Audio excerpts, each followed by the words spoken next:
Welcome to another episode of Zero Ales and Hockey Tales with Wally.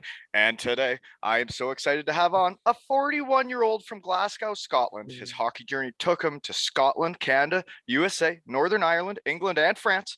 A sixth-round draft pick of the Philadelphia Flyers, a staple of the Paisley Pirates, and another Maine Black Bear.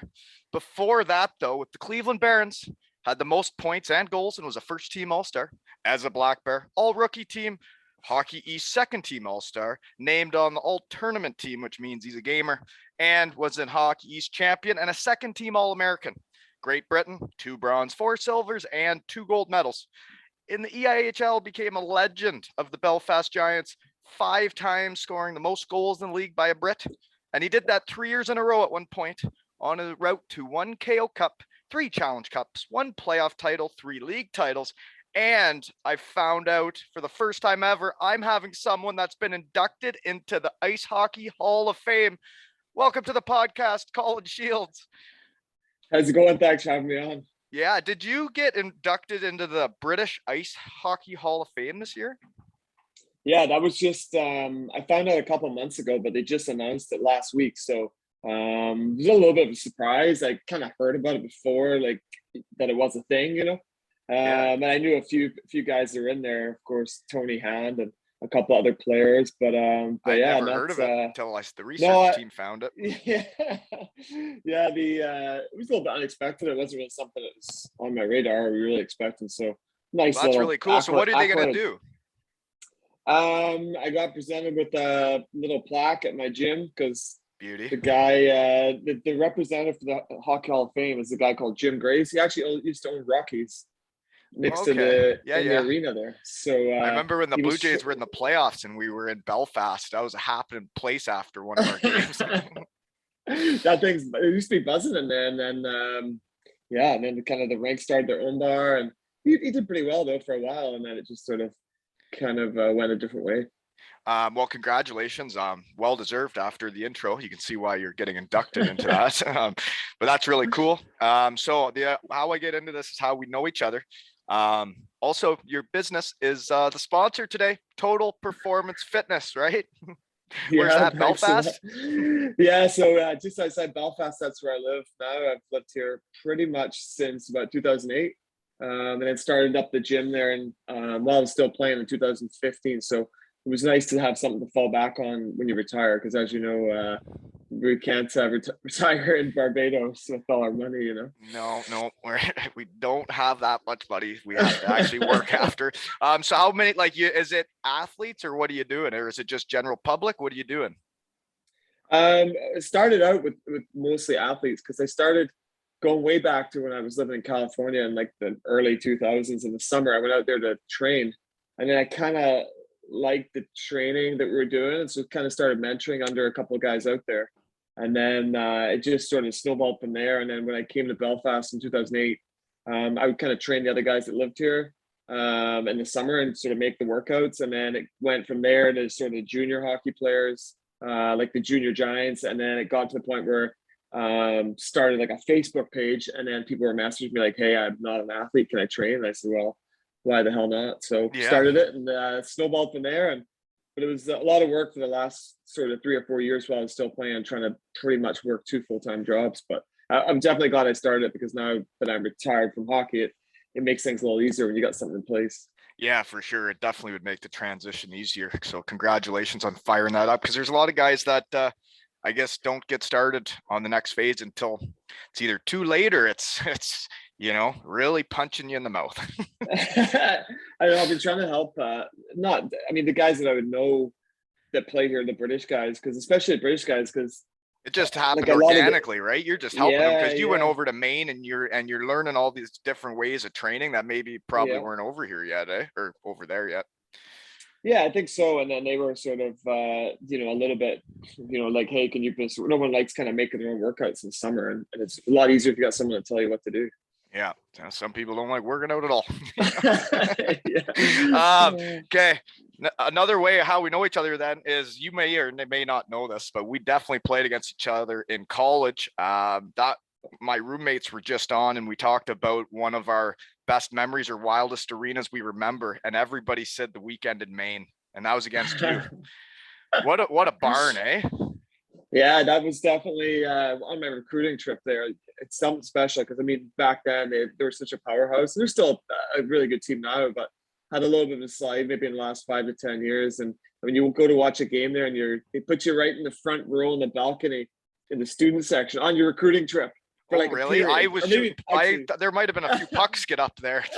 not in a warm up, but yeah, pucks are just getting pinged up there. But it's a great atmosphere for hockey, and in the Not state the of place Maine, to be in warm-ups, that's for sure. no. Up there. But it's a good. I mean, most college hockey venues are great, but Maine's special because I think they're just super passionate there, and there's not a lot of pro hockey teams in Maine or pro sports. So, it's definitely one that everyone likes to follow.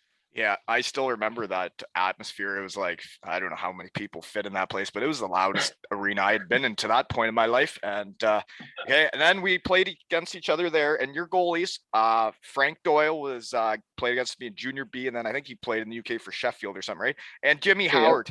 Their stats that year, I wrote He's down. decent. Their stats, one guy is Howard's goals against 1.19 and Doyle's was 1.81. So neither goalie averaged 2 goals against a game, eh? That's pretty solid defense and goalies. Yeah, I think like we played something like we won the Hockey East playoffs that year, and we went from like something like the semifinals, the quarterfinals to the semis to the regionals, NCAA, all the way through the finals. Jimmy Howard let in like 1 goal, 2 goals, 0 goals, 1 goal, 1 goal, like 1 goal, 1 goal. Like we lost the final. We won the semifinal against Boston College 2-1 in the Frozen Four. And then we lost the final 1-0. So in 2 games, he let in 2 goals that we fucking lost. Like, you lost 1-0 in the finals? Who beat you? Denver. I lost twice in the finals. In 2002, we played Minnesota in Minnesota. And I'm really confused now. Okay, I'm really confused because I kind of thought I didn't get much opportunity out of school because I didn't get on the big stage, big national stage, and nobody really saw me play. But you were playing in all those big games and you were putting up ridiculous numbers. Hey? Yeah. I mean, it went pretty well. I got a good first year, and then second year I got off to a good start, and I got injured. So I kind of had like something like 13 goals the first 13 games, or 12 goals. And then I got injured, and then I had the 1 goal in the last like 15 that year. And then I had a good senior year. And then everyone's got a good story, got an excuse why I didn't get an opportunity. But I was drafted by Philly, but then the next year was the lockout.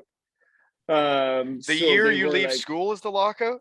Yeah, 04, 05. So, no, that's why it goes that way. Now it all makes sense. I was so confused looking at your numbers and why you were on 3 different teams in the East Coast your rookie year, but it's because of the lockout.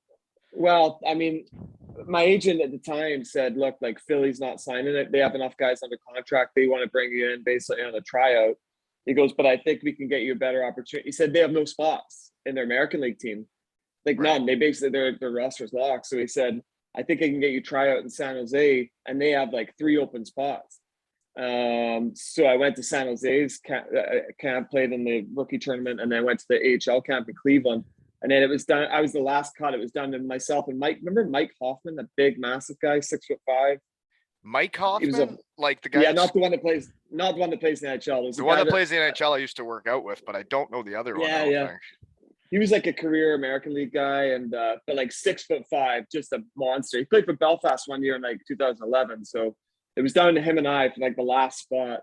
And probably given the way that the AHL was in 04, 05, you can guess they went with the heavyweight. So and then the reason, I mean, and then probably one of the regrets I have was I had 4 or 5 East Coast League teams looking to sign me, and because I was living in California, I picked San Diego. And retrospectively, they had like a very old veteran team. And, it's easy to look back now, but it probably should have picked a team like one of the other ones, which had a lot of younger guys and would probably got more opportunity.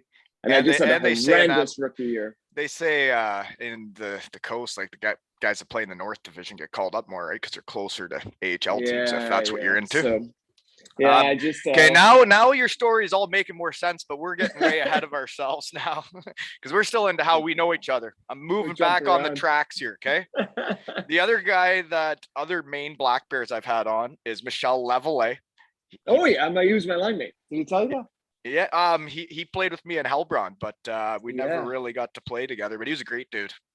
Yeah, he was my line mate, him, myself, and at the start it was him, Dustin Penner, and I, and we clicked really well my senior year. And then Penner got switched to another line, and it was Levier, myself, and Greg Moore, who Another played a good lot in player. the American League. Yeah. Yeah, and he was like touted to be a big New York Rangers prospect. So yeah, we played together a lot, me and Lev. Yeah, he's a good passer, good centerman. Very good. Yeah, our team underachieved that year, so I don't really have many guys on from that team, but I had him on. But the other way we know each other then is, I guess, how I got your phone number was Mr. Todd Kelman. He's one of your buddies, one of my buddies, right? Oh yeah, he was sort of one of my closest friends in 05, 06 when I first came to Belfast, and it was just kind of like we became good friends and a lot of similar things in common, and I was kind of intrigued a lot of things he was doing, and then he became the GM I think a couple years later and brought me back in 2008. So you played with him for a couple years, then you leave, and then 1 year. Okay, then you left, and then when you come back, he's the one that signed you back. Yeah, it's a funny story because he so I was here in 05, 06, and then we won the league together. That was the year that Theo Fleury was here. And then I wanted to kind of give the coast another shot. So I went back and played one more year in the coast. Right. And then he was the GM, and I think it was his first year GM. And I pretty much outed all the Elite League salaries on another podcast. So I'll just tell this story too. I start emailing him, and he said, "Oh, what are you looking for?" And I said, "Well, I said like probably like 600, 700, 800 a week, like top end Brit, right? Like had 30, whatever, good prospect." And he goes, "We're getting guys for 400 a week from the coast who had better points than you last year." And I was like, "All right, then good luck." And then I ended up signing with Newcastle. And then like a year later, he was like, "Oh my God," he goes, "I just didn't really know like what the market was for Brits in the league at that time." And I was like, "Well," so I ended up playing in Newcastle for a year, which was fine. I had a good time, and we had an interesting team. 30 goals then, or so, yeah. Yeah. And then they sort of were a bit on the way down because of just the crowds and things like that. So I ended up signing back in Belfast the year after. It was a funny little story. I actually never really knew what other people were making, like kind of legal. I never knew what Brits made when I played over there. I didn't know how it related to what I was making. I just knew what I was comfortable with the first year I went there. Like I kind of heard what the NBA guys got, that it was less money. And we made that happen. And that, so I wasn't really in it for the money when I went there. But then the next year I just wanted to stay in Cardiff, right? And then I did get to make more my second year, but then I never really played any hockey. I just speeches. I mean, I don't really think that anybody comes to this league to make a lot of money, but you don't want to, depend if you're doing your MBA or in school or anything like that. And I always pretty much when I played in Belfast probably took a lot less than I could have got around the league, when you heard about what other guys were making. But again, like yourself, I was comfortable with what I was making. I enjoyed the city. I enjoyed the people around here. And then, of course, once I set up roots here and married my wife, there was no chance I was leaving anyway. It's once you set down the roots, just like Richie has in Cardiff, he was just the last one on there. So that's another way we know each other is Mr. Kelman.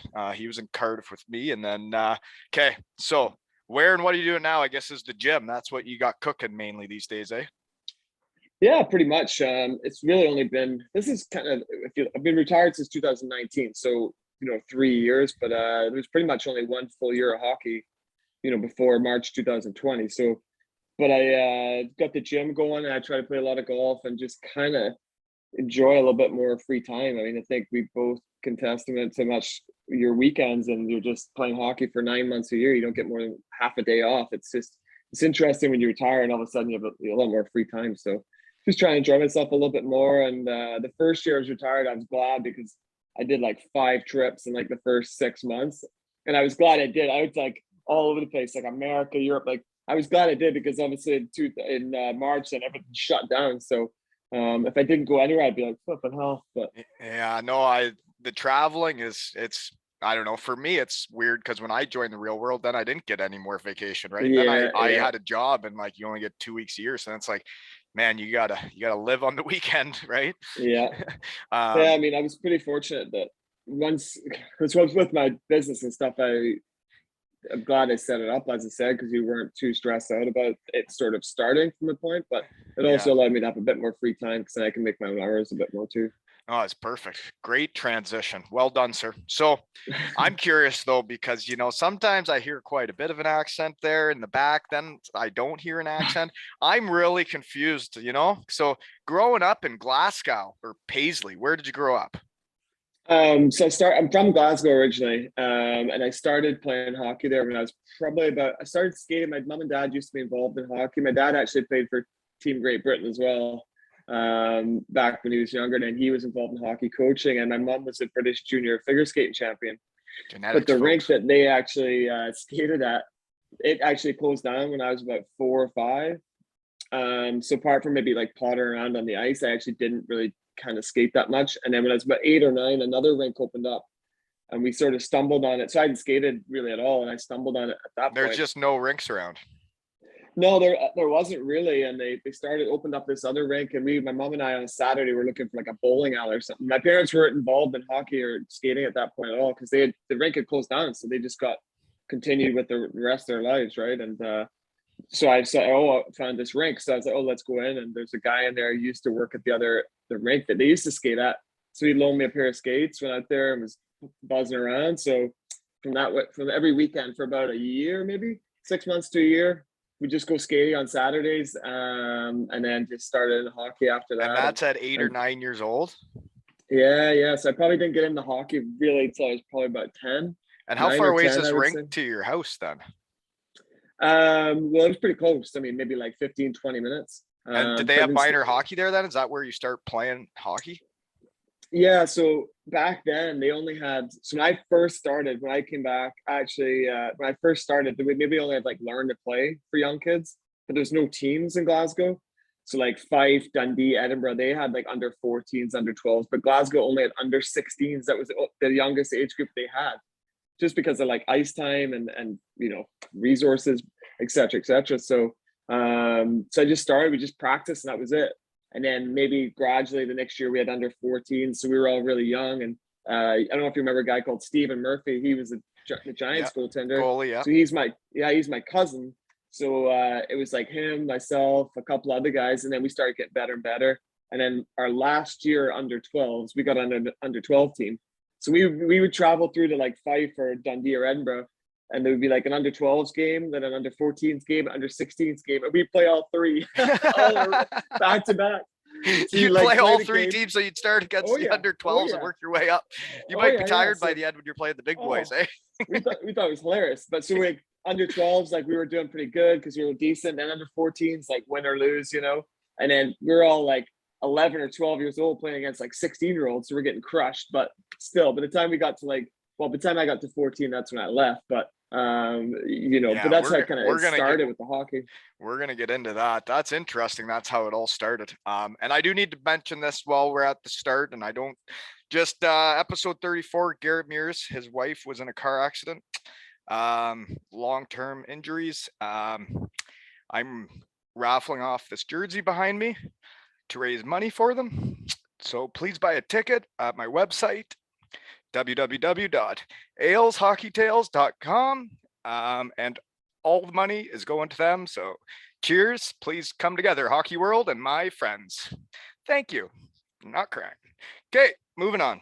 So you moved away from home at what age? 14. Pre-pubic hair or after pubic hair? 14.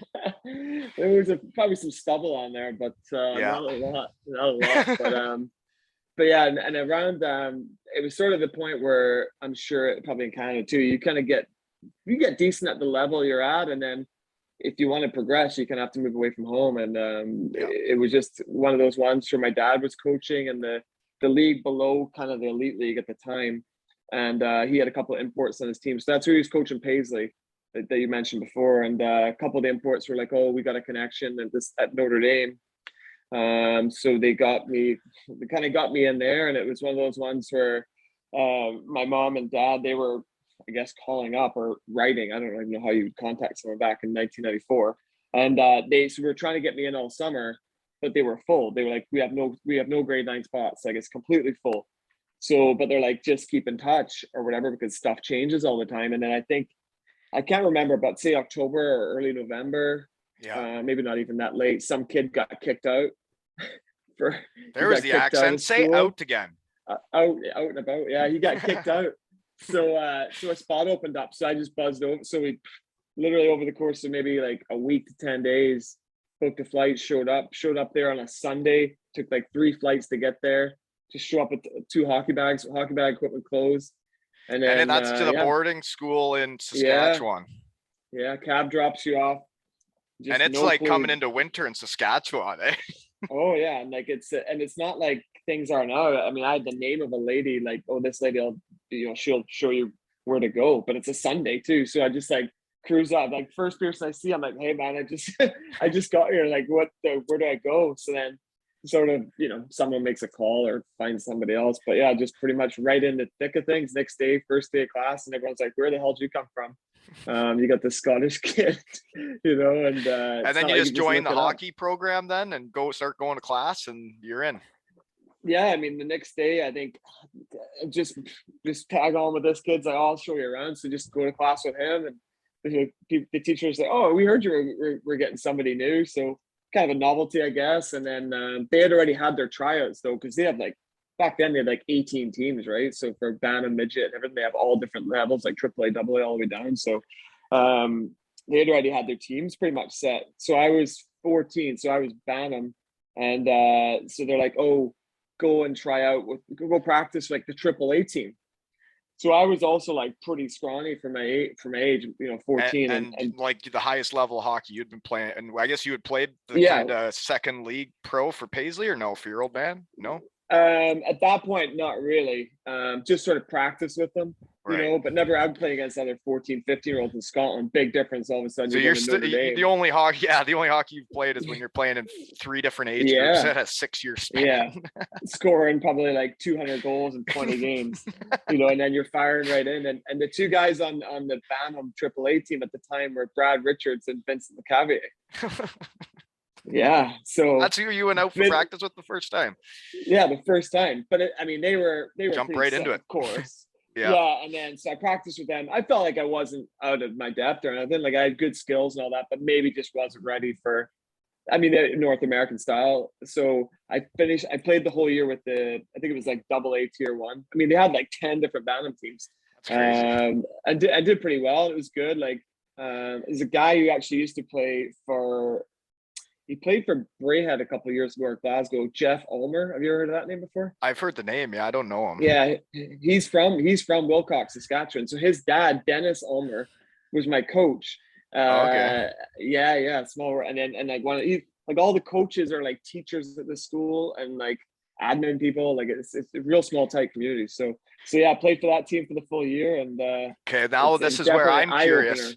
Yeah, this is where I'm curious though, because it says on there you went and played for the Kitchener Dutchmen. So you didn't know this, but I didn't know this, but I'm pretty sure I'm watching you, and I'm one of the kids in the crowd that's like a huge really? Sugar King fan, man. Did you guys lose in Game 7 to Elmira in overtime? In which year? Do you remember? Well, the Elmira Sugar Kings won at Game 7 in Elmira against Kitchener. Derek Hahn scores the OT winner, and then they march to the Southern Cup Championship, and I'm like a super fan in the front row. So there's the same guys that recommended me to go to Notre Dame. One of the guys, Terry McCutcheon, he actually retired to Kitchener, and so my dad kept in touch with him, and he's like, "Oh, why don't you come and like play on my junior B team?" Right? So I went to Kitchener. I went to played in like a showcase thing, but I was only 15, right? Yeah. I still wasn't much bigger at the time. So I, because he was coaching junior B, I actually played for the midget team or Bantam team. I can't remember. Played for the midget or Bantam team, and then I would get to practice with the Dutchmen sometimes. So I did that for that year, and then I think it was the years after that I played a couple years for the Dutchmen. Yeah. So yeah, maybe you don't remember. Did you play them Game 7 in the playoffs? That's a long time ago. Yeah, the guys that were playing, like I remember Like for Elmira, it'd be guys. Rob Collins, Brandon Oh Dietrich. yeah, I played against those guys, and then we had like Jeff Schmogi and Joe Spina and the kind of guys like that. Yeah, I'm totally a Um, super fan watching you play that. but it's kind That's of an funny. interesting setup though, because you're playing it right at the rinks back there in Kitchener. It's a great setup, and as a 15, 16-year-old, you get to go watch like all the OHL games for free, and Yeah. you're cruising around there playing like a pro, well, not like a pro hockey player, but Did you go to there's high so school much then in hockey around. Kitchener? Yeah, so the first year I went to St. Mary's, and then I think that's my last year there. I went to Is it Eastwood? I think it was Eastwood High School. That's where because the first year I went because the family I was living with, they live closer to St. Mary's, and then the last year was played there. I went to Eastwood. That's where all the other OHL players were So there's going and people stuff. So building you and stuff to play bantam hockey then, eh? yeah, so they just the first year I think when I played, I stayed with Terry for a little bit, and then I builded with a family. Their goalie was a player on the Bantam or midget team, and then the next year when I played junior B, it was actually a family whose son used to play for the junior B team. He was a goalie as well. One of so many goalies in the story, but and so yeah, just built it with a family. That was the first time I built it with families since I've been over there. So I guess this is kind of how you decide then you're with the Dutchman for a bit. You've worked your way up, and small world that you're from Glasgow and now you're living in my neck of the woods by Elmira, Ontario. That's just interesting. And I'm watching you play. And then our paths cross a couple more times. Just weird stuff when you get asking around. But okay. So then you leave though, Kitchener, which you could get scholarships, right? Like that's where I got my scholarship, was out of that league. And my team, I think, had 7 or 8 that year. And now they don't really get scholarships out of that league. But you decided to move away to the Cleveland Barons. Why did you leave Kitchener for Cleveland? Well, when I was playing in Kitchener, as we were saying about the OHL, you're watching the OHL and you think that it's amazing. It looks like pro hockey, and the whole time I was there, I was like, I want to play in the OHL, play in the OHL. But I didn't really. I was still pretty small at the time, and I didn't really grow. And there was a few guys on the Dutchman that got scholarships, but not a lot. And then there was a guy when I was my dad's brother used to live north of Toronto, and I used to go live with him in the summer sometimes to go to a hockey camp up there. Um, and there was a guy who was coaching at that hockey camp like 7 years before, and he must have kept track of me somehow. And he messaged me and said, "Hey," or messaged my parents, was like, "Hey, I'm assistant coach down in Cleveland, Ohio.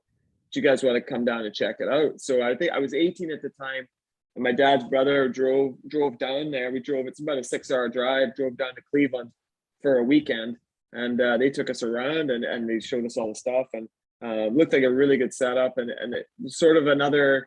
It just seemed like you were closer to all those teams, and you were going to get scouted more. And it was the North American League at the time, and there was a lot of guys getting scholarships out of there. So, at that point, the OHL dream was dead. So I thought, it was a better opportunity for me to go down there and hopefully try and get a scholarship.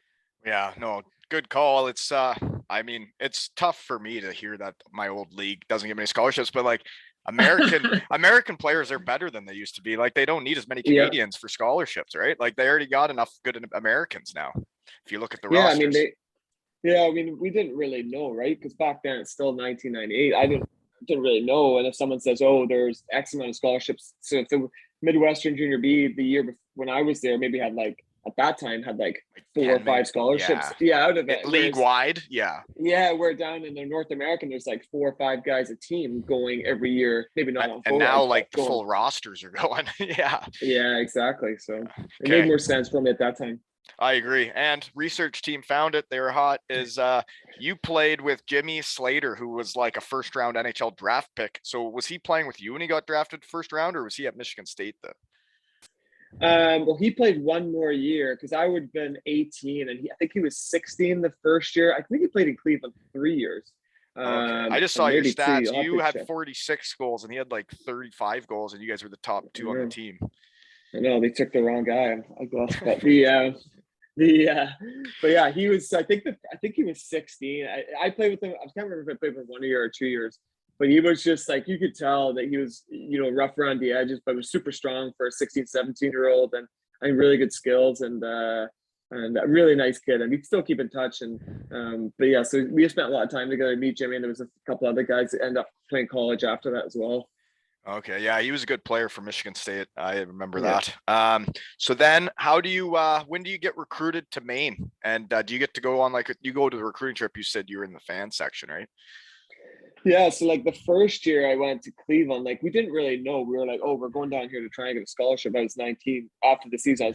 During the 18, 19 year, I think I had like 30 goals, good points. We're like, why are these teams not contacting? Like, should we not start emailing teams? And the coach was like, man, just be patient. Like, it'd be better if you played another year. And this coach that was there, Tim Alexander, he passed away a few years ago, but he said, no, just be patient. Like, come back, play another year, and you'll see. Like, and I was like, okay, well, we'll see, I guess. So started the season and came out pretty hot. Like had 1 or 2 points, probably close to 2 points a game the first 5 or 6, 8 games, and then there was a league tournament in Detroit, and we actually in CompuRun we actually won it, our team, and there was scouts. There was like 50 scouts at every game from all college teams and NHL teams, and I think I led the tournament in scoring, and we won it.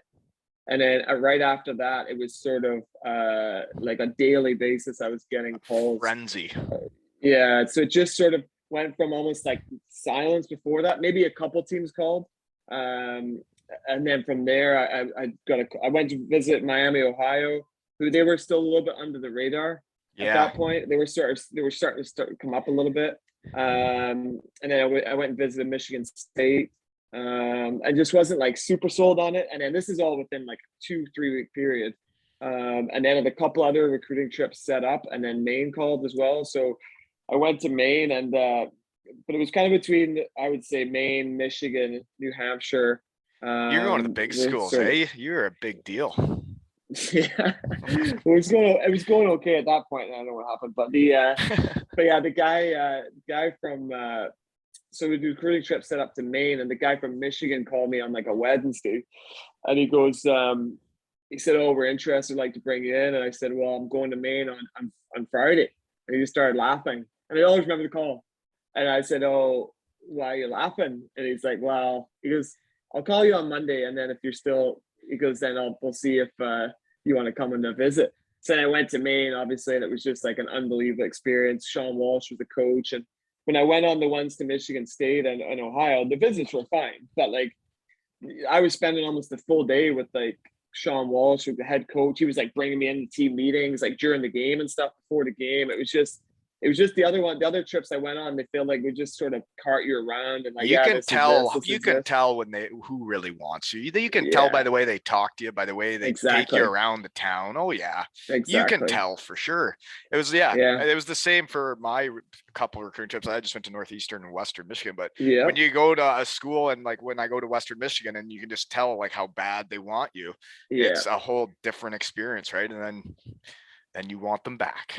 Yeah. And then and the guys were really good, really down to earth. And as I said, they stick in that student section right on the balcony there, and it's unreal atmosphere, and you're just like, this is unreal. And I pretty much knew right away after the trip like that I wanted to be a part of it. So I think I either called them from the airport or I called them the next day to tell to Sean Walsh, and just rang him straight up and said I want to be a part of it. And then it was funny because the guy from Michigan called me like the day after.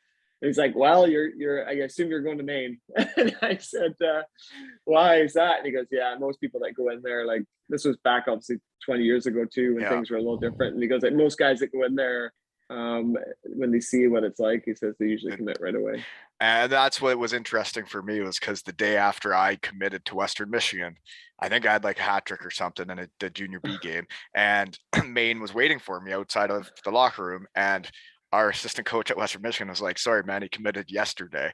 And like when I went to Maine and I saw that arena, I saw those fans, and I'm a small town guy, like, and that's not too big, and it's the atmosphere, and it's all about hockey. I would have had a hard time saying no, and it's just interesting, you know. And now all of a sudden, I have a lot of Maine guys come on here, seem to hit it off with the Black Bears.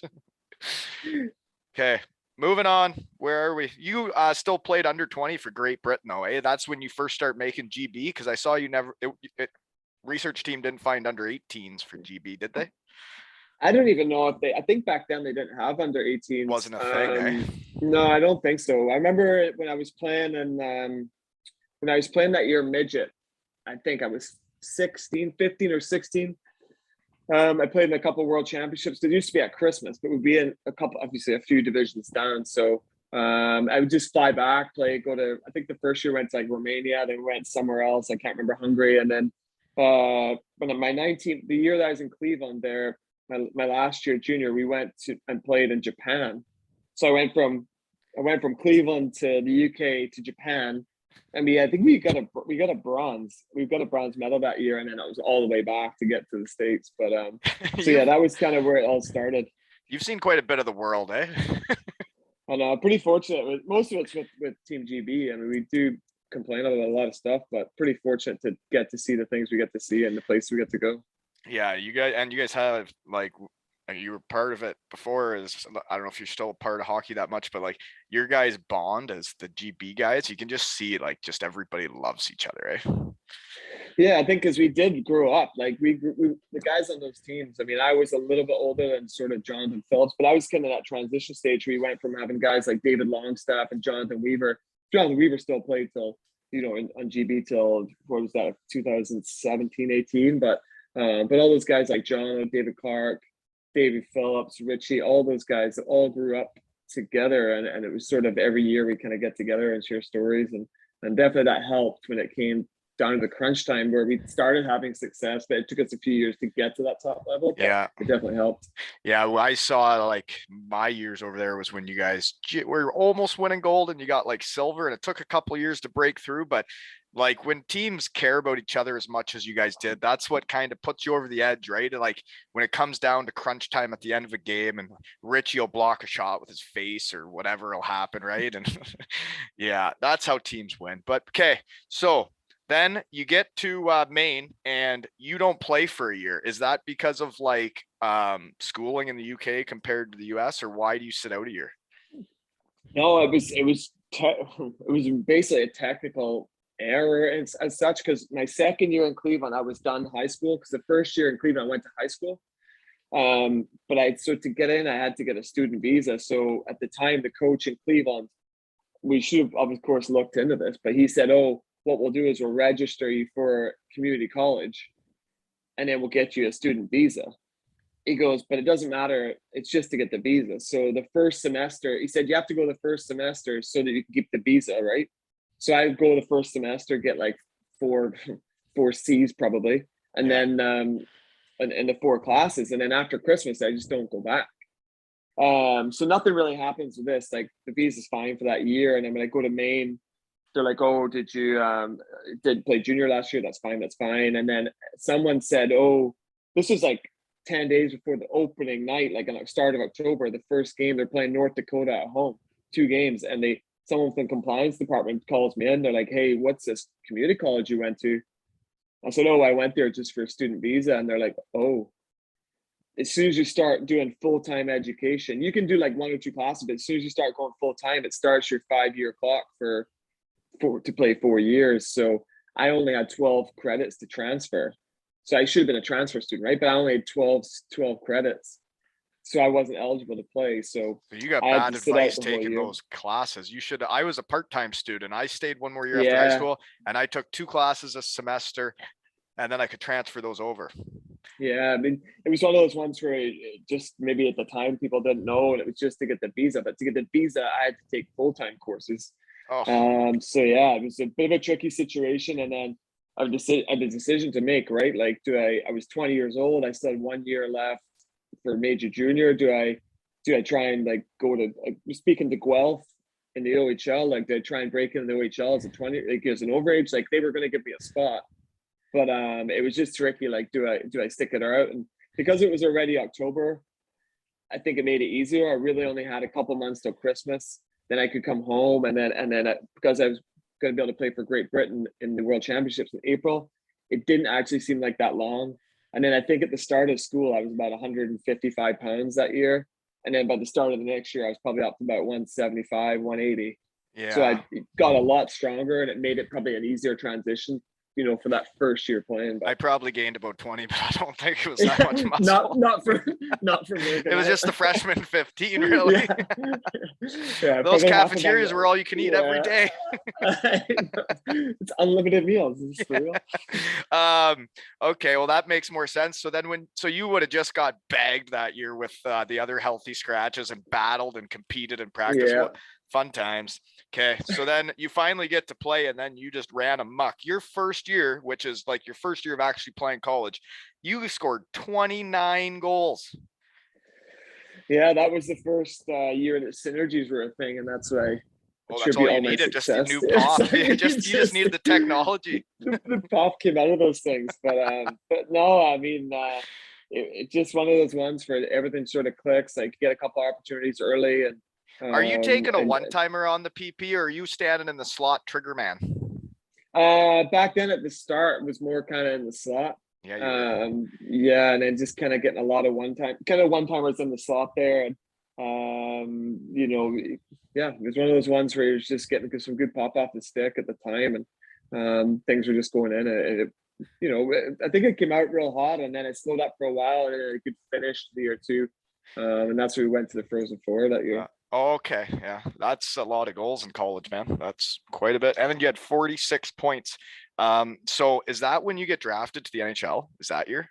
No, I was drafted out of Cleveland. So the year I was in Cleveland when I had that big year, there So was you scored NHL 29 scouts. goals in college. Did they talk to you at all about like signing a contract and leaving or no? Yeah, we did a little bit, and I had an agent there too. And retrospectively, we talked about the coast and maybe making a different decision. But if you probably had known the NHL was going to shut down the year I came out of college, you might have pushed to even try and turn pro, just no matter if there's a signing bonus or not, just because it might have been easier to transition where you might get a better look at the American League. But a little bit in the conversation, but not a lot. And then just thought it was better to go back. And then I had the second year, as I said, I got off to a hot start again. I think I had I don't remember the goals. I had 14. I think I had 12 or 13 goals in the first 12 or 13 games. And then I broke my ribs. And then I was out for 2 months, and then I came back and I just couldn't get it going. It just didn't It feel is the same. different And then though, man. Yeah, like when you get injured in the middle of a season and then everybody else has been playing for a month and you've been dealing with especially that at that level. shit. Yeah, man, it's hard. It's hard to get back to where everybody else is at and have the confidence around the net to really bury it, right? Mm-hmm. So then your last year, you have 44 points in 44 games, and you guys are good again, and you're in the Frozen Four. But then that's the lockout. So now I get it all. So you're in the coast, Atlantic City. That's a nice place, but you had a point a game there, eh? Yeah, that was one of the ones because that was one of the teams I was talking to in the summer, as I was saying, and they had a younger team. They had a lot of I think they had 9 or 10 rookies, first year pros. So you start in San Diego because you're in California. Then you get traded, or what happens? Yeah, it just wasn't working out, and both parties. I never asked for a trade, but it was just one of those ones where we kind of you speak to the coach and you just know when people like you or not, or if they want you. Yeah. Yeah, and it's just not working out. And he says where would you, if there's anywhere you'd rather go, let me know. It wasn't no animosity or anything, and that's good. So I said, well, this guy, it was a guy who used to be the assistant coach in Maine, and he was coaching in San Diego, in Atlantic City. And I went there, and they had a bunch of injuries when I got there, played a lot, had a point a game. And and it's just one of those ones where it just didn't really. So then when do you go to the Greenville Growl? I was right at the trade deadline. Oh, so you did well at Atlantic City, and then they trade your ass. Yeah. Well, Greenville had a good squad then. So I was looking at the upgrade. Was upgrading into a better team. No, Greenville had a good team. There's a lot of guys that a bunch of NHLers were on that team. Chris Barch, Marty St. Pierre, a lot of those guys. It was quite a lot of players down there. So I was down there for a few weeks, and then and then at the end of the season had the opportunity to go to the World Championship. So the coach was like, "Hey, small world." Yeah. Chris Barch called me to try and convince my kid to play AAA this year. There you go. Yeah. And I said no. That's funny. Okay. So so then how does the playoffs go then when you go to Greenville for the playoff drive? Yeah, well, we didn't go far, and then it was one of those ones where the World Championships is in late April, and just went over to the World Championships. And I can't remember where it was. I should have brought some stats up here so I can refresh my memory. But yeah, I got to go to the World Championships. That was sort of the routine, right, for most of my career, and same as the Brits that play in the elite league. As soon as the season's over, you go to the World Championships in the spring. It is interesting, like for growing up in Canada and the World Championships, the way Canadians look at them, I have never understood it. Like the players just don't go. Like, and I get when you've Yeah, played 82 NHL games and it's a grind and you've been doing that for a bunch of years, you need some time off. But like then when I went to Europe and like I was playing with a Danish guy and we win the German championship, and he literally left the night we won the championship to make it to the world championships, right? And it's like, to me, I was like, there's no way I'd want to leave this to go play again because we just won our thing. But like everybody makes the time and everybody is there for their country, right? And everybody else takes the world championships way more serious than North America. yeah, I know it is kind of weird, but it's one of those things where you're proud to represent your country, and even though it is right after your season, and as I was saying, we do share a good bond with all those players. So it doesn't really seem. I think when you first, especially when you play in like the Elite League final on a Sunday night, and then on Tuesday, like you're flying back to Belfast on the Monday, and then flying back to Coventry on the Tuesday for a 2-week training camp, 2 days. You're like, what the hell's going on here? But at the start, it's crap. Like I'm not gonna lie, like that first few days, you're like, why did I come back here? But then once you kind of get a couple of exhibition games under your belt, and then once you get to the World Championship, wherever it is, then you Oh kind of get yeah. that buzz for it, and you're ready to play again. But just after you just got knocked out of the playoffs or on one, the last thing you want to do is put your skates on again on Tuesday in Coventry. Yeah. So For you an know what I mean? exhibition game. Yeah, exactly. But yeah, Oh, I always enjoyed it, and it was always something to yeah. look forward to. No, for sure. And it's you guys aren't doing it for the money. You guys are doing it because you love it. You love hockey. And there's not enough of that hockey when you get into pro, you know? It's fun to Yeah, watch you and then guys play in that. you get to go to, as we were saying, you get to travel a lot of different places, and even though things are a little bit more serious now, you still get time to have a little bit of fun and go out with the boys and experience the cities as well. So then after that lockout year, you sign back with Belfast and it says you only played like 27 games that year. So did you get hurt? No. There was a bunch of like Challenge Cup and Knockout Cup games then too, but I actually stayed in North America because I had a tryout or with Grand Rapids in the American League because I still wanted to try and Mate, yeah. So Ed Courtney had called me in like August, and I'd played against him. I think he played in South Carolina, and he called me in August and said, "Oh, I'm coaching in Belfast," and he said, "You fancy coming over?" And I said, "Oh, well, I'd still like to try and stay in North America and give it another shot." And he goes, "Well, if it doesn't work out, give me a call." So I think at the time I can't remember when the American League camp was, say in October. By the time that was over, it was towards the end of October. So I didn't actually come to Belfast till November 1st then. So they were already Well full into into the it. season. Yeah. Yeah. And then that year is also the year that London folded like 20 games into the year.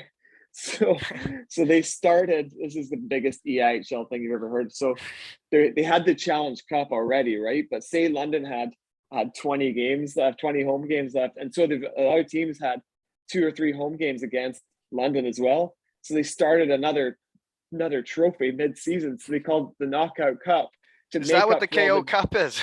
yeah. So they started this trophy to make up for all the games. And they just The changed the games. whole thing. Yeah. So I even know how many games got played in the league because it was all of course there's one less team. And then now they're just adding in these other games. Everyone's like, what the hell? So but yeah, I can't remember. I think they got rid of that tournament in like 09 or something. But we ended up winning it the last year they had it. I think it was the 08 or 09. So the KO Cup, I'm just picturing you just play. If you win, you keep going. Yeah. I think he played a home and away. I think it was aggregate score, same as the Oh my playoffs. gosh, that stuff Terrible again, idea. guys. Come Oh on, come yeah, I on. know, That's I not know. hockey. Enough We with played that. in 08 or 09, we had the Challenge Cup and the Knockout Cup, and we made it to the final of both, right? And Manchester was in the final of both as well. So we had to play within 2 weeks. We had to play Manchester twice in in the two different final of the trophies. same trophy. and they ran out of games that much. Like they couldn't even book these games because you were playing like Wednesday, Saturday, Sunday. That I think the first leg of the knockout cup in Manchester, it was a league game and a knockout cup game. So They double dipped it. and I think it was like the score was like 2-2 Ah, after I love the double regulation. dippers. That was when Oh, I so when they're I like, started in Cardiff. I didn't understand what was happening. I was just like, okay, oh let's yeah. go out and try and win the game, whether it was Yeah. whatever. I just go out and try and win. And then we come to a practice. And I think we're doing pretty good. And Lordo is losing his mind. Like we're in seventh place. And I'm like, how are we in seventh place? We've won almost every game. But I guess we had lost a couple double Yeah, dippers. yeah. They yeah, because it was like the end of regulation and it was 2-2 in the cup, but then we have to play overtime for the league point, you know what I mean? It's just Oh like what my the God. I hell? remember, Stuff didn't like it just that. happen a couple years ago where Oh, like that's yeah, there was a mistake. Remember? I didn't it think go that's to what a you're gonna say. shootout? The finals went to a shootout, and like one team had won the. I well, Yeah. There was one where somebody played. There was one a couple of years ago where someone played and it wasn't supposed to go.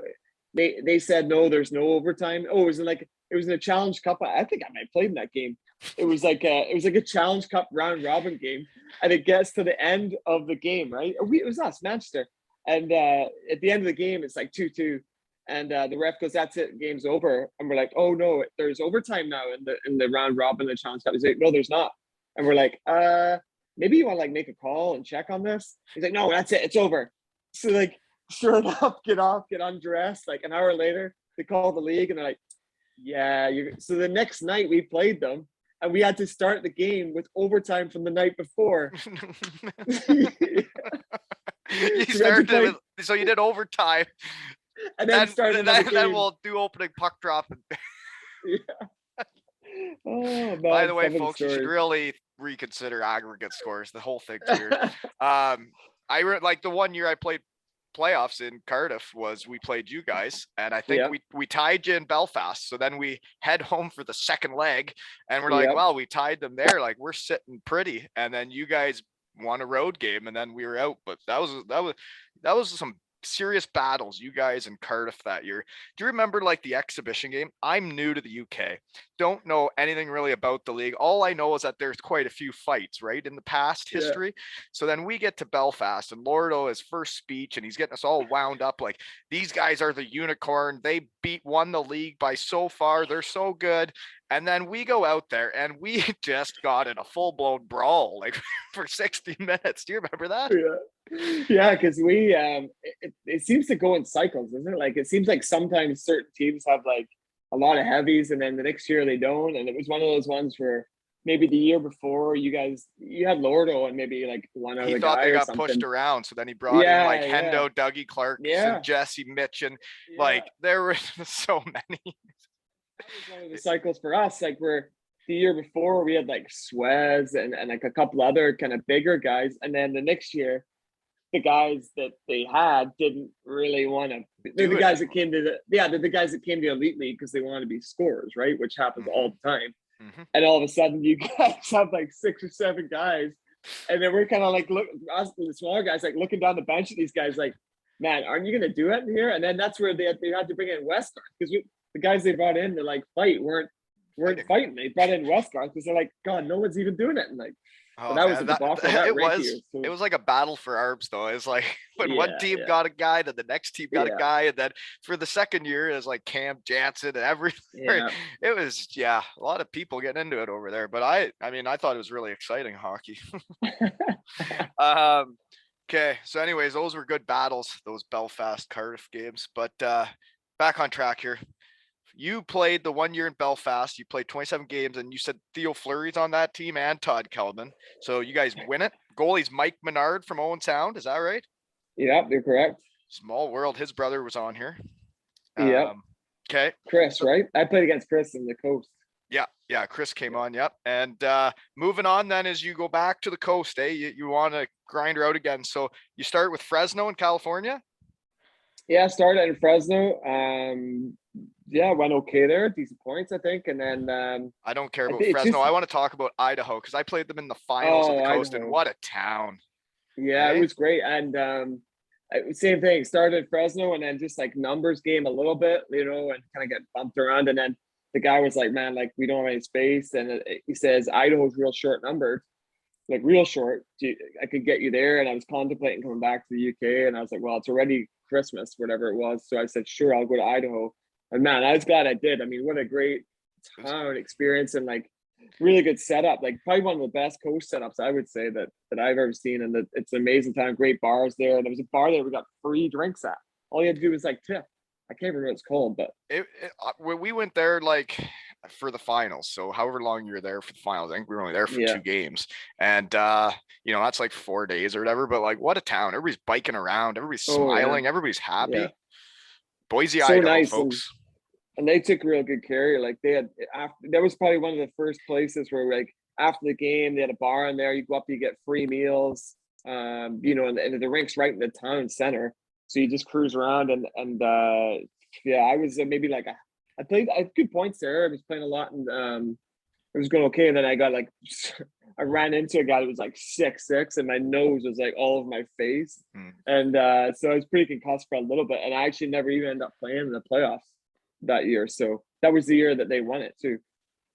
Oh, you were on that team that played us in the finals? Yeah, but I didn't play in the playoffs. I was gone, but then like I was concussed and I didn't play the rest of the year. Yeah.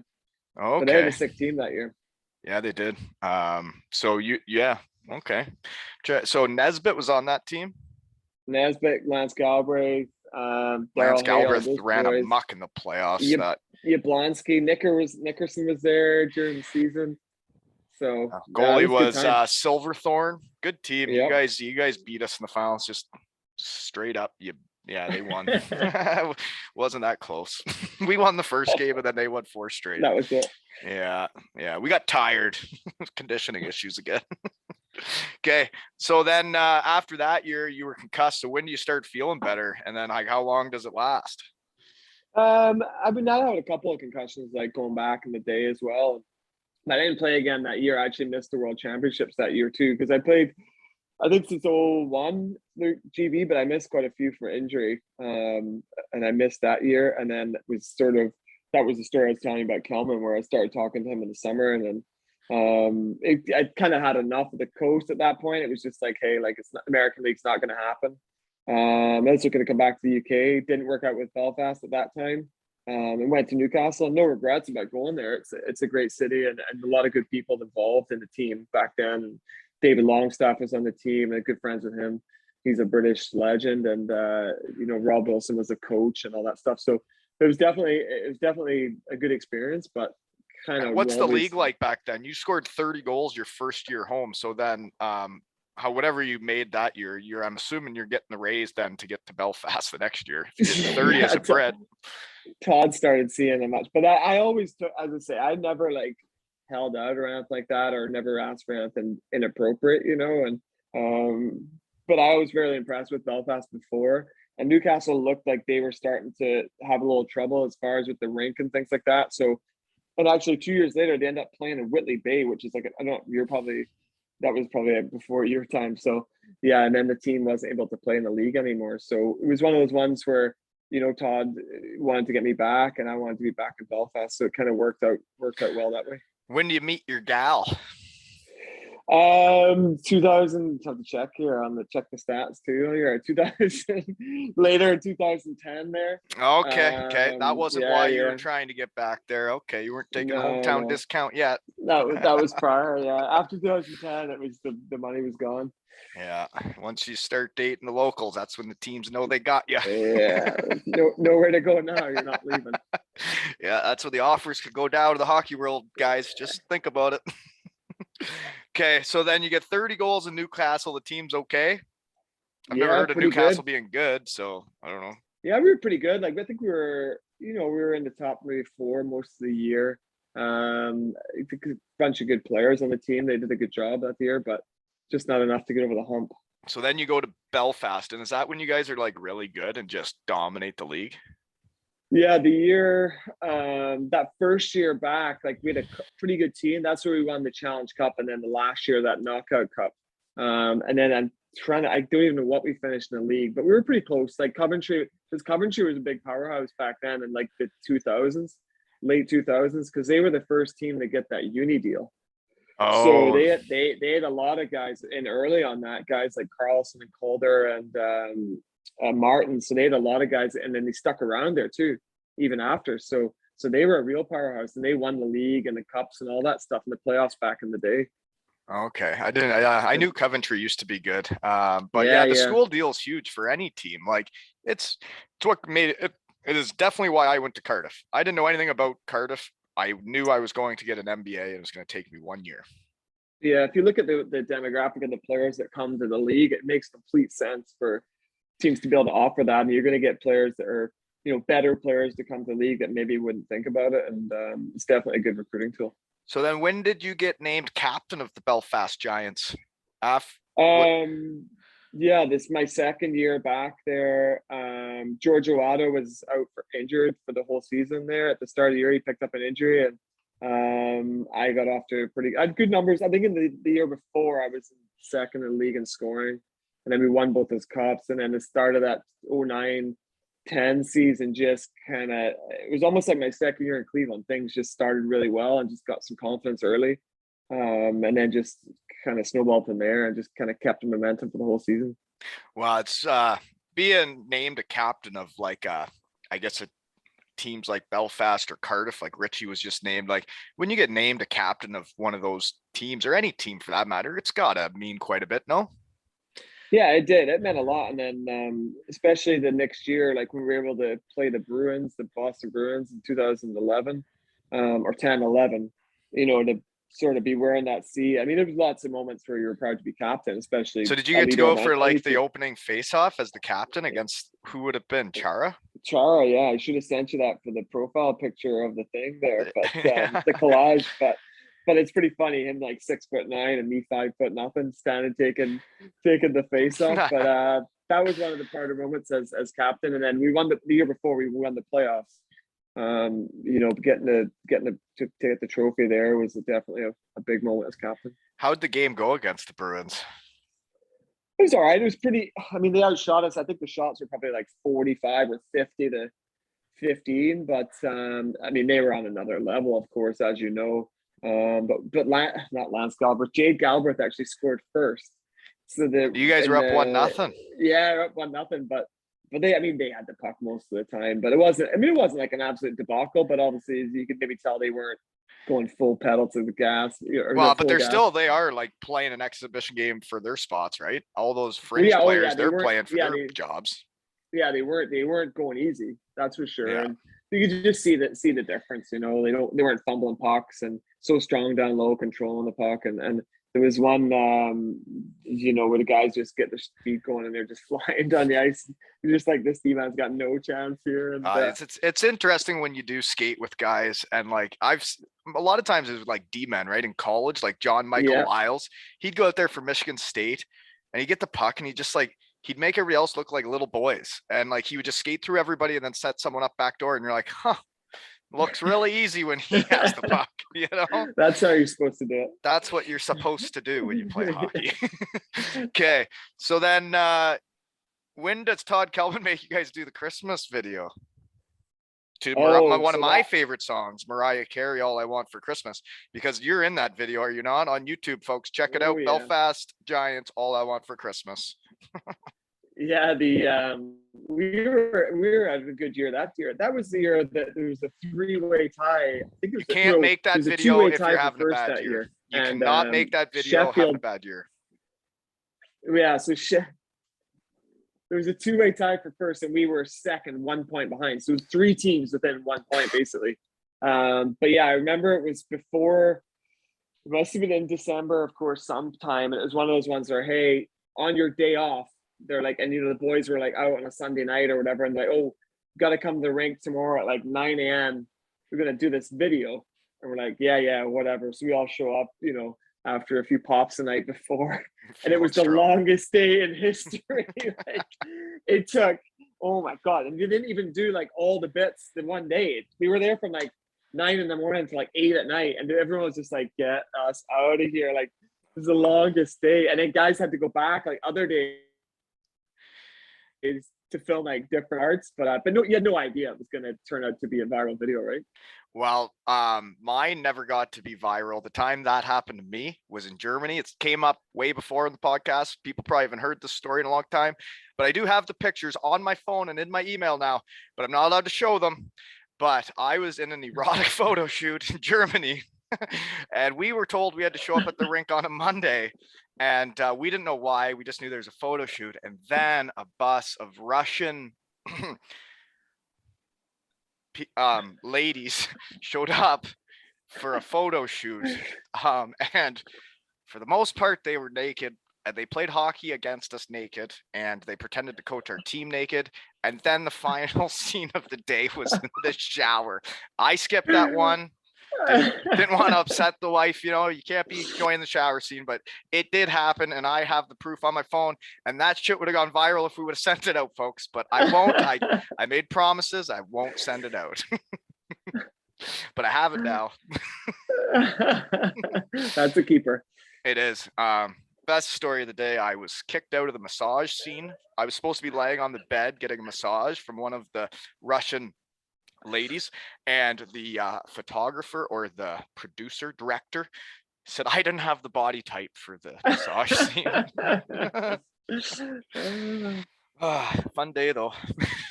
Justin Kelly, episode 9, you know what I'm talking about.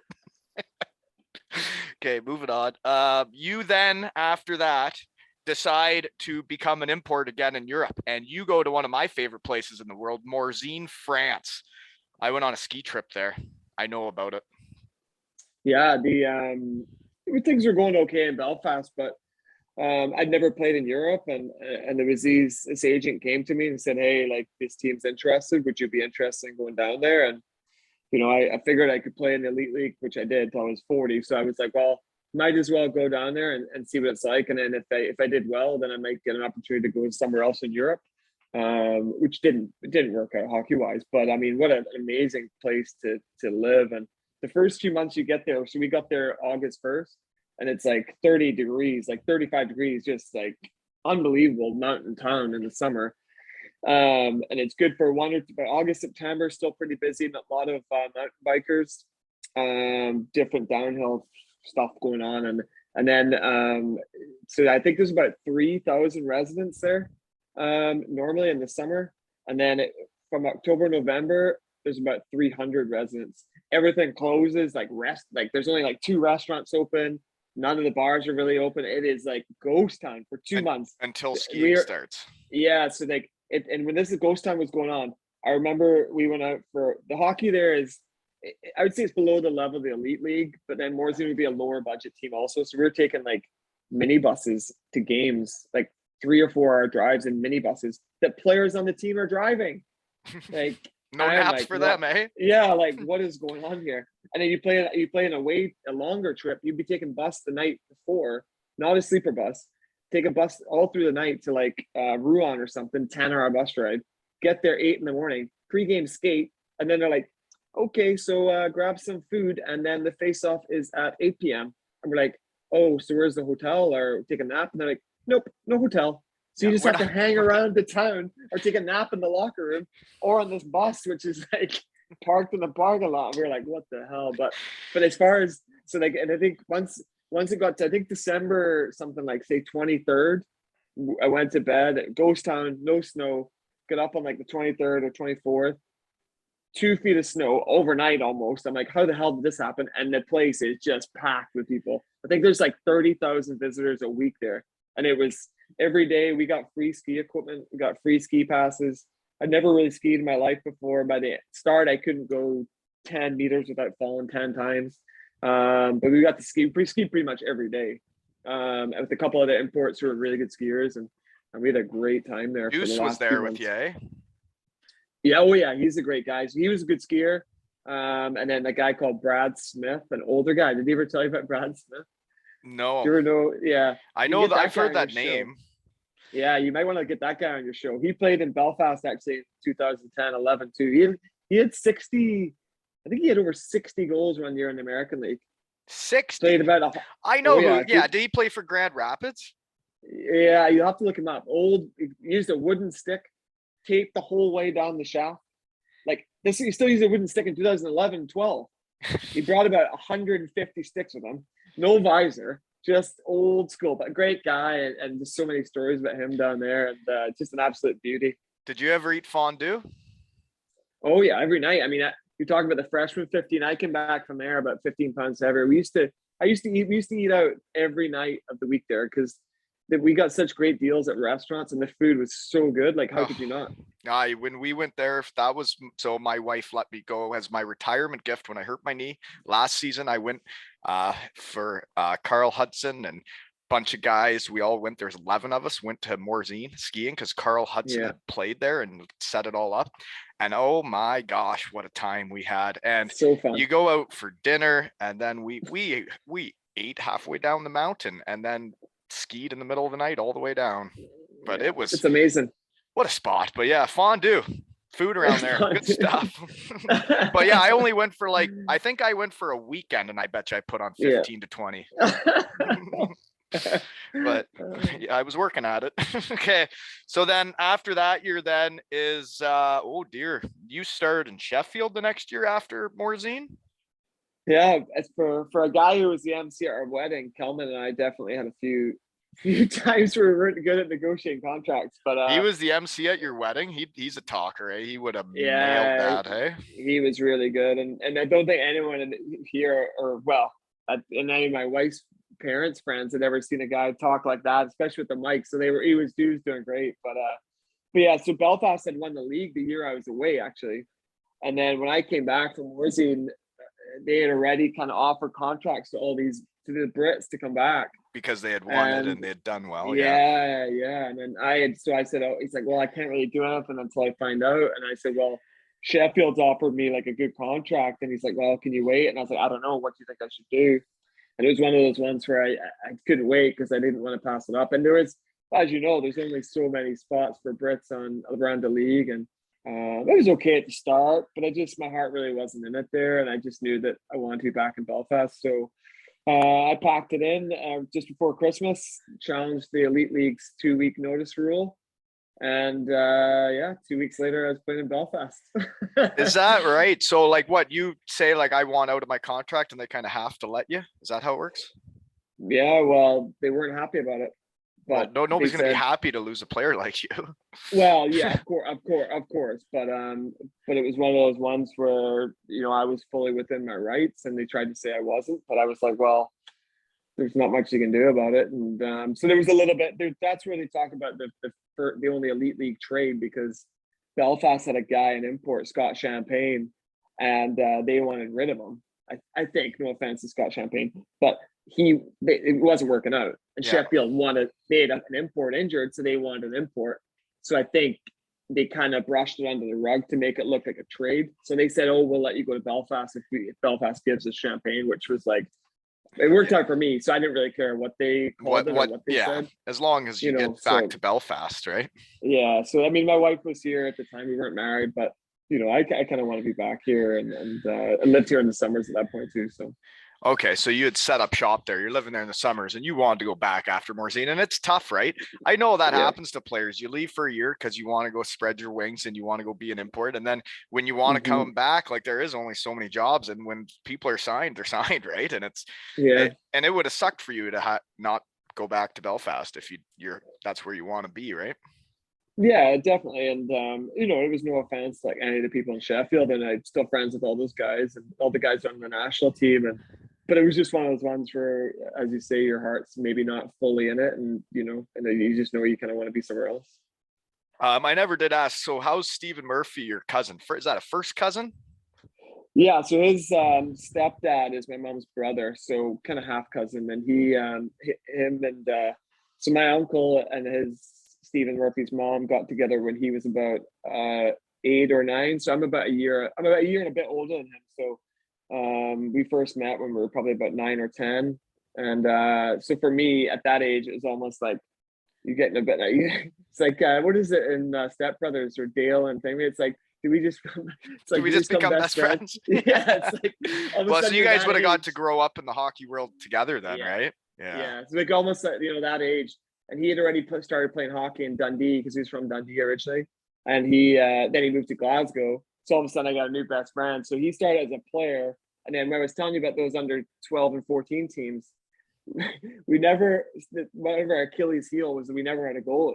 And I told this story in a bunch of other podcasts. And so my uncle, he was our coach at the time. A He played bunch of hockey, other of course. podcasts. Woo.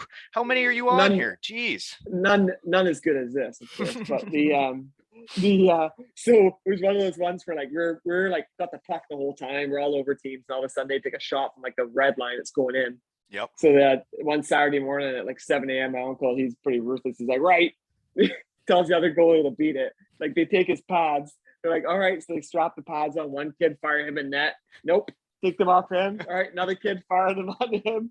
And then Steven's like, I'll give it a go, I guess. So they put him in net, and he's just like Julie the cat right off the hop, you know. So we're like, Mighty Ducks reference there, folks. Yeah, so we're like, all right, you're a goalie, and then that was a turning point from the Glasgow junior development program where he just started. But Goaltending matters in any league. Yeah, but he's doing well, and he's a guy that of course known for a long time, and he's retired now. So he played at Belfast for a long time too, right? Yeah, 10 years, maybe 11 as well. So is he still there too then? Yeah, he's married to a girl from here as well, and they have 2 kids. So Belfast, I mean, there's something in the water here, I think, because Cardiff's got the same thing in their water. There must be about 20 guys that live here. Yeah, Cardiff's got the same thing in their water. Yeah. Yeah, there's a lot of guys that go to Belfast or Cardiff and perhaps hit the town, and next thing you know, they never leave. Funny stuff. Okay, so then you get back to Belfast, you get out of Sheffield, and I guess you set up shop. You're there for the next 6 seasons. Yeah, things that was kind of at that point I knew where I kind of wanted to be. And how are negotiations? Like, how long are these deals you're signing? Pretty much just like you just say money next year. Yeah, that's fine, done. Yeah, you know. A little trickier after Todd left. Let's just say that. But he always took care of me. As far as like that, we go to his office or go for lunch. We just talk crap for like an hour, and then be like, so same deal. That yeah, no problem. Like that was it. Like, or and some years I don't even know if he even signed a contract. It was just like just assumed, you know. Yeah, just same money coming back. So such a good guy that way, and you know, I never pushed the boat out or anything like that. And but he's the type of guy, he's gonna do what he says and says what he does, right? Yeah. It's not too many, unfortunately. It's not too many people in hockey left like that, and that speaks a lot for him. I agree. Okay, so then some of the I guess your memorable coaches. How many coaches did you go through in Belfast? Belfast had a lot. I had Ed Courtney my first year.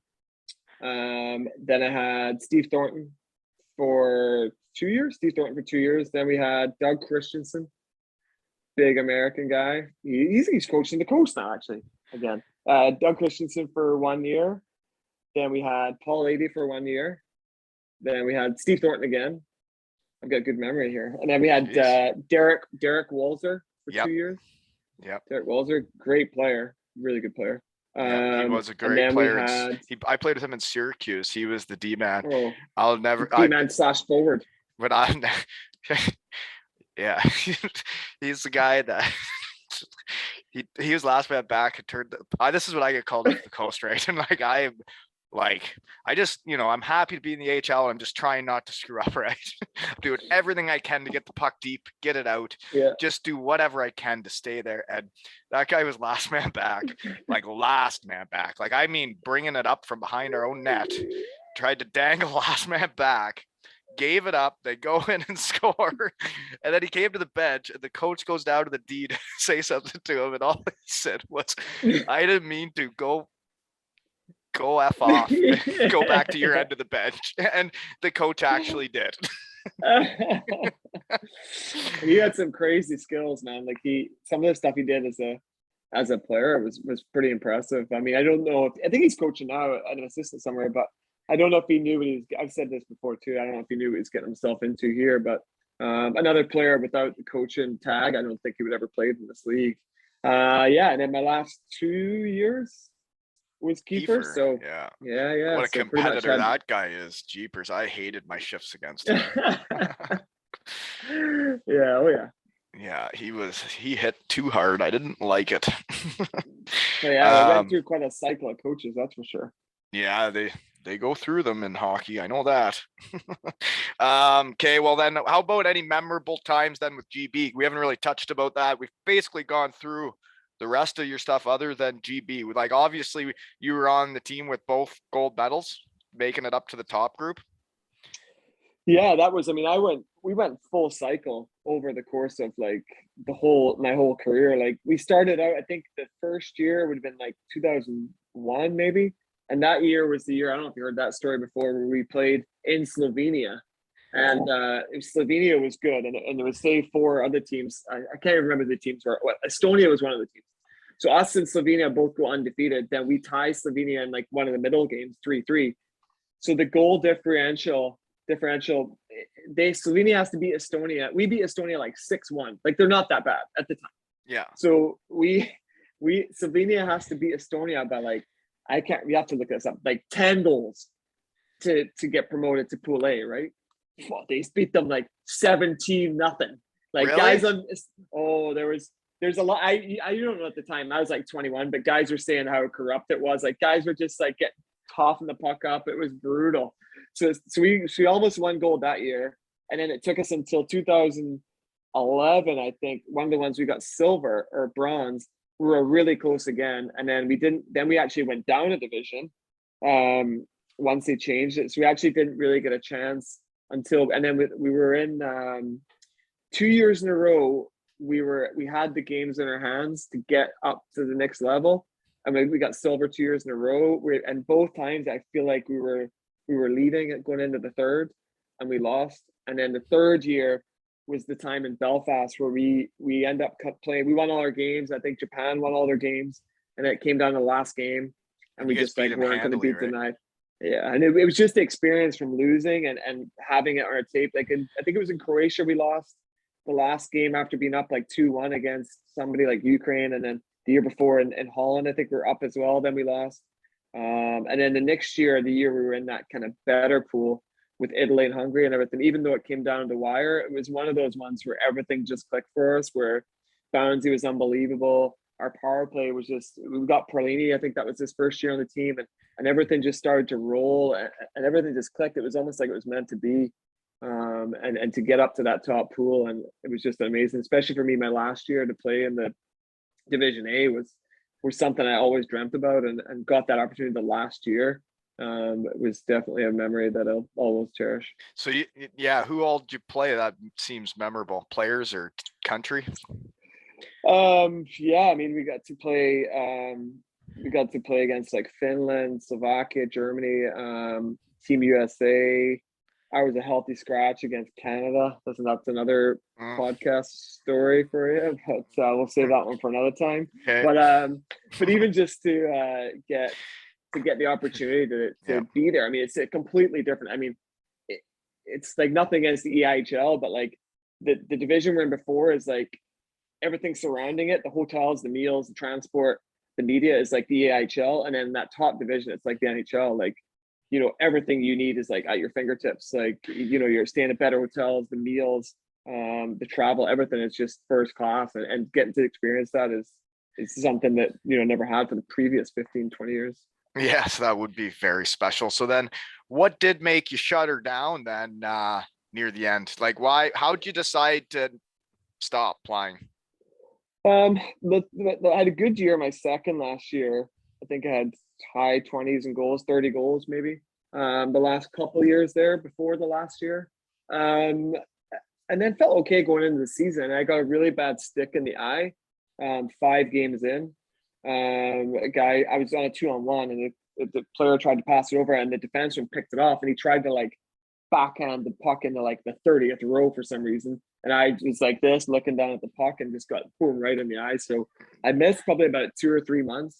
And I just had a lot of time to think, and just maybe when I came back after Christmas, I just was playing fine and had a different role. We had a bit of a different team, and we ended up going on to win the league, but just wasn't really enjoying it as much as I did before. My body still felt fine, and I felt like still could have kept playing, and just made a decision that, you know, everything off the ice was going fine as far as my gym and stuff, and I felt comfortable walking away. And you know, they asked if I wanted to be like a part-time player or like assistant coach and then play, practice and all that stuff. But I knew that, like, when I said I was retired, I knew I was done, you know, like I wanted to step away. You can't be half in. You can't be half in. You got to be all in or not, right? For me, exactly. And I also, my teeth were a mess, and I knew as soon as I retired, I was getting my teeth fixed. So once I got that done, I wasn't playing pro ever again. So that made it pretty easy not to come back. Well, the teeth look good, man. Thanks, appreciate that. I've never had much dental work, knock on wood, but like, is it painful stuff or what? Yeah, I mean, I had 3 teeth knocked out during my career. I mean, never wore a mouth guard ever. You know, not recommended, kids. I didn't either. Oh, I dodged it. I don't know how. I actually dodged it I played 2 years junior, no mouth guard. And then I played pro for 10 years. It wasn't until 2014, lost my top one. And then a year later, lost the bottom one. I was like, what the hell? How did I dodge this for so long? You know, I literally never wore one. And I just remember, I won't say who said this to me, but it was a coach. And he just said, if your teeth are going to get knocked out, do you think a mouth guard's actually going to help? Well, that was my justification myself. Well, like, so when your teeth got knocked out, do you think having a mouth guard would have saved them? I bet you they would have still got knocked out. Yeah, well, the top front one, it was a guy, Josh Schoon. He plays in, I think it was Schoon or somebody like that. He played in Fife, and the puck was, let's say, on my right, and he's on my left, and he's not even close to be able to stick lift me. And I can almost see in the peripheral vision this stick come up to try and stick lift, and just bang! I was like, oh my god! You knew right away it was Gonzo, you know. That sucks. Yeah. Hockey, yeah.